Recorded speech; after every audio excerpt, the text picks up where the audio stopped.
मैं राकेश कुमार, योगा वॉलंटियर और creative writer. मेरी उम्र 60 साल और मैं अमृतसर में रहता हूँ। लॉकडाउन के समय मैं अपनी सर्विस से रिटायर हुआ था, तो उस समय ये टाइम को स्पेंड करना ये मेरे लिए एक बहुत बड़ा चैलेंज था।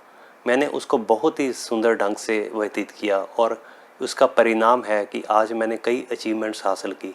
मैंने कई ऑनलाइन कोर्स किए, योगा के कोर्स किए और अवार्ड भी जीते। जैसे मेरा नाम India book of world record में भी दर्ज है। इसके अलावा centre of excellence United kingdom से मुझे learner of the year award भी मिला। इसके बाद मैंने योगा सर्टिफिकेशन बोर्ड से योगा वॉलंटियर का कोर्स भी किया। हिंदी में मेरी रुचि ऑफिस टाइम पे थी, क्योंकि उस टाइम गवर्नमेंट अलग अलग स्कीमें लाकर हिंदी को प्रोत्साहन करती थी। और योगा के बारे में मैं आपको बताना चाहता हूँ कि कॉलेज टाइम पे मैं योगा की क्लासेस अटेंड करता था। इस करके मुझे योगा में भी काफ़ी रुचि है। तो इन सारी चीज़ों को देखते हुए मैंने हिंदी के प्रसार के लिए एक ब्लॉग भी स्टार्ट किया और योगा के प्रसार के लिए मैंने एक ब्लॉग एक और वेबसाइट भी स्टार्ट की। तो मेरे कहने का अर्थ ये है कि फ्री टाइम में हमेशा सभी व्यक्तियों को कुछ ना कुछ अचीवमेंट्स करनी चाहिए, ना कि सिर्फ टीवी और मोबाइल। मुझे कविता लिखने का बहुत ज़्यादा ही शौक़ है, तो मैं आज तक 100 कविताएं लिख चुका हूँ और मैं एक ब्लॉग का भी संचालन करता हूँ जिसका नाम है poemex2020.blogspot.com। तो उसमें जितनी भी मैं कविता आज तक प्रकाशित कर चुका हूँ, उसमें एक कविता मैं आपको सुनाना चाहता हूँ जो कि प्राइज़ विनिंग भी है। उसको 2-3 बार प्राइज़ मिल चुका है और इस कविता का शीर्षक है माँ। इस कविता में एक माँ के एहसास का बड़े ही सुंदर ढंग से वर्णन किया गया है।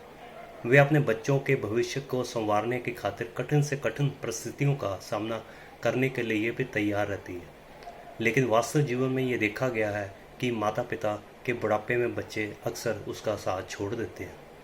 तो आपके समक्ष कविता प्रस्तुत है। वह पत्थर तोड़ती सड़क किनारे, वह पत्थर तोड़ती सड़क किनारे, ऊपर आकाश में सूर्य देव निहारे, नीचे गर्मी में पांव जल रहे बेचारे, फिर भी तोड़ती पत्थर सड़क किनारे।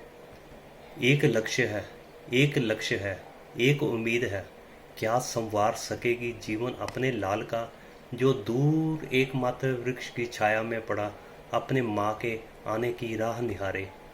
वह पत्थर तोड़ती सड़क किनारे। जला रही है जीवन अपना, जला रही है जीवन अपना, उसकी खातिर जो है सपना, क्या बनेगा सहारा बुढ़ापे का, जब काम से मुक्त होकर बैठी आजीविका के लिए गया किसी दूर देश में, ना आने पर उसकी राह निहारे। वह पत्थर तोड़ती सड़क किनारे। सपनों के इस सागर में, सपनों के इस सागर में हर कोई पाना चाहता है, अपनी इच्छाओं से जीवन में रंग भरना चाहता है, लेकिन ये उसके वश में नहीं, ये विधाता का खेल है प्यारे। वह पत्थर तोड़ती सड़क किनारे, वह पत्थर तोड़ती सड़क किनारे। धन्यवाद। नमस्कार, मैं हूँ Richa Aneja, Indian Idol fame, Amritsar Punjab से। आज मैं आप सबके साथ अपने पापा राकेश कुमार के बारे में कुछ शेयर करना चाहती हूँ। मेरे पापा बहुत सालों से हिंदी कॉम्पिटिशन्स में भाग लेते आ रहे हैं और उन्होंने बहुत सी कविताएं लिखी हैं। बहुत सी रिप्यूटेड ऑर्गेनाइजेशंस ने उन्हें ऑनर किया है। रिटायरमेंट के बाद भी पापा ने बहुत से ऑनलाइन कोर्सेज किए हैं। फिलहाल उन्होंने योगा सर्टिफिकेशन बोर्ड की तरफ से योगा वॉलंटियर कोर्स किया है। कॉलेज के टाइमिंग से ही उनको योगा का बहुत इंटरेस्ट रहा है। योगा के लिए उन्हें बहुत से सर्टिफिकेट्स और अवार्ड्स भी मिले हैं। I am proud of him and wishing him every success in his life ahead. Thank you. Hema ji को बहुत बहुत बधाई देना चाहता हूँ कि उन्होंने अपने व्यक्तिगत प्रयासों से टैप योर टैलेंट नाम का मंच सभी कलाकारों को प्रदान किया, जिसमें वे अपनी प्रतिभा को उजागर कर सकते हैं। मैं विभिन्न कलाकारों को आग्रह करता हूँ कि आप टैप योर टैलेंट मंच के साथ जुड़कर अपनी प्रतिभा को नया आयाम दें। धन्यवाद।